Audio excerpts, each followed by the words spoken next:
When you and I were talking before the program today, and over the last month or two that we were chatting, you kind of bring up a very valid point, which is how can you get more budget for security if you can't quantify the risk and the cost of data being taken? How do you really break that down? I mean, what's the secret sauce behind it?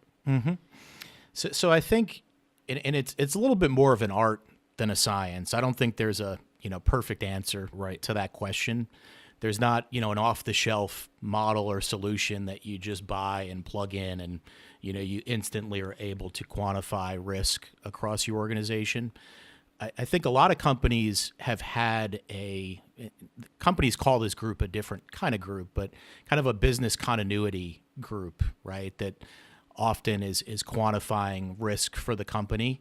But historically, they haven't really brought in security into the equation. So they'll think about, revenue, right, or customers and value that's coming through the company, but they're not looking at it from, So our company, we have financial applications. That's kind of how we measure risk, right? So not every application is equal, right?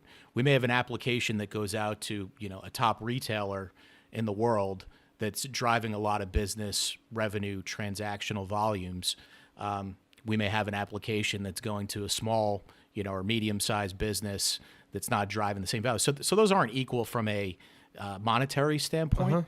But with that, we want to make sure we're proactively monitoring and measuring activities in that application, and security is a key component of that. If that application goes down or is compromised, there's a large impact to our organization. So I'm helping kind of quantify and create that scoring model so that we can rank and kind of identify or quantify impact around that application. So it's kind of a fused score that brings together, revenue, transactional volumes, the type of data, but it also pulls in, vulnerabilities around that application, encryption, core security components, fusing that together to create a more holistic risk score.